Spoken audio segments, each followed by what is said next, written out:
This is going to be a lot of fun. AMD XFX and Sapphire are enabling me to have a little bit of fun. Before me is some hardware, 128 gigs of VRAM across 4 GPUs. I'm going to put these 4 GPUs in a single system. We're going to do a build. We're going to talk about it. But I'm giving away 2 of our AMD Radeon AI Pro R9700s with 32 gigs of VRAM. Why? Well, 128 gig on 4 GPUs. It's about $5,000 worth of GPUs, give or take. But it's 128 gigs of VRAM. And I'm going to show that these 4 GPUs work pretty well in our test system here. And let's get to it. Let's do a build. Let's talk about it. Let's talk about the particulars.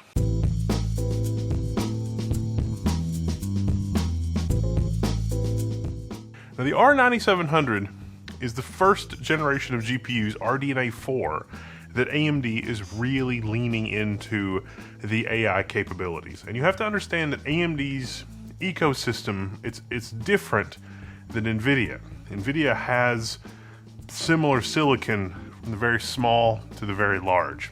That's not how it is in AMD land. You can't expect stuff from the enterprise to work at the small scale. There's CDNA, compute DNA. That's, what is and has been. We're on 4th generation, or I should say 400 series, the MI, 400, 455, lots of fun things coming out. Then there's RDNA. This is RDNA 4. They're different things. They're related. There's some common hardware features, but it's not the same software stack. It's not the same configuration. There's not a ton of overlap. When AI has been happening on AMD hardware, typically that has been through Vulkan, which is a graphics backend. Funny enough, that's how CUDA got started. When you would do computations with CUDA, you would actually load funky things into a texture and have the graphics card do some sort of graphical manipulation, and then you would read back the results of the graphical manipulation from the card. That's how we did CUDA 20 years ago. It's not fabulous.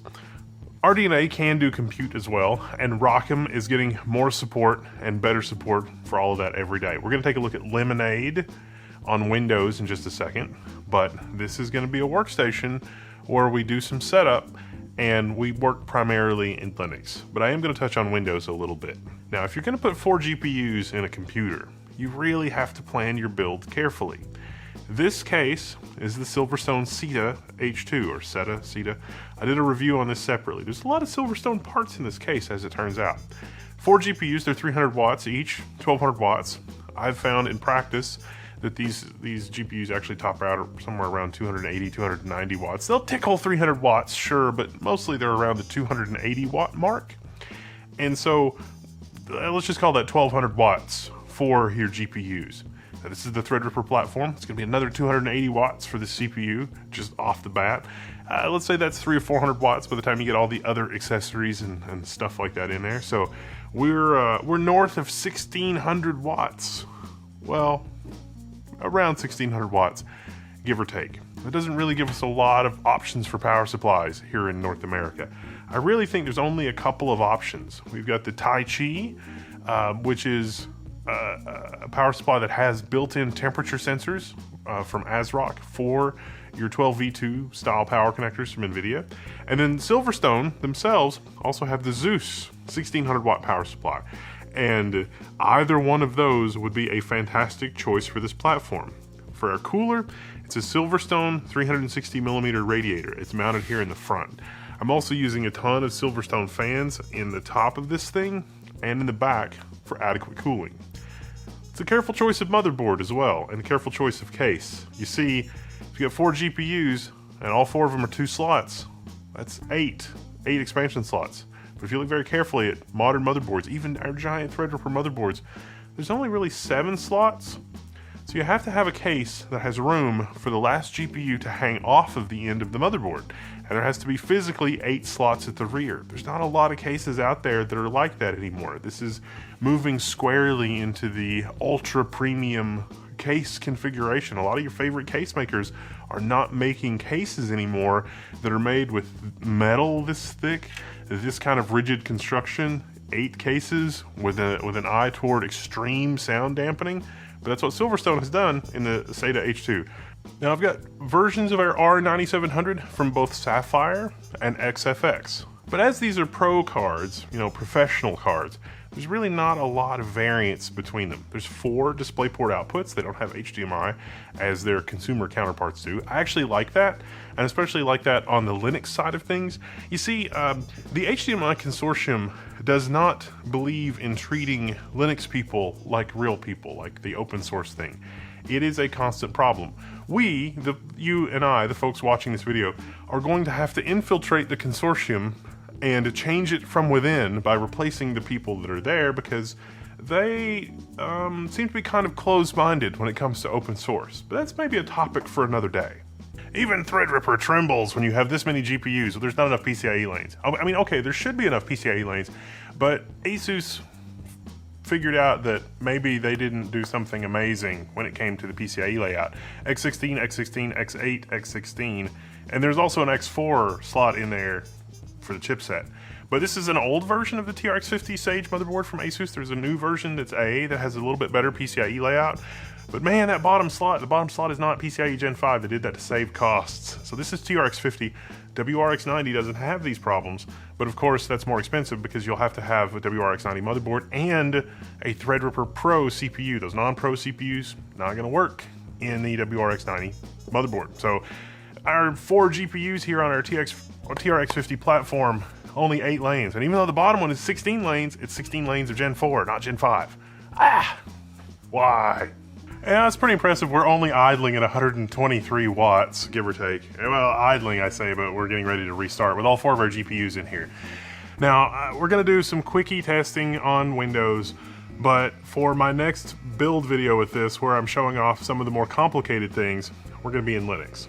The easy button on Windows is Lemonade. You should definitely check out Lemonade. It's a lot of first-class support in there for RDNA type, GPUs. And that'll also work with a 9070. So like if you have a 9070, 9070 XT, you're limited to 16 gigs of VRAM, of course, but you'll be able to run that with those GPUs. Smaller models, you'd be surprised what you can do with models that'll fit in 16 gigs.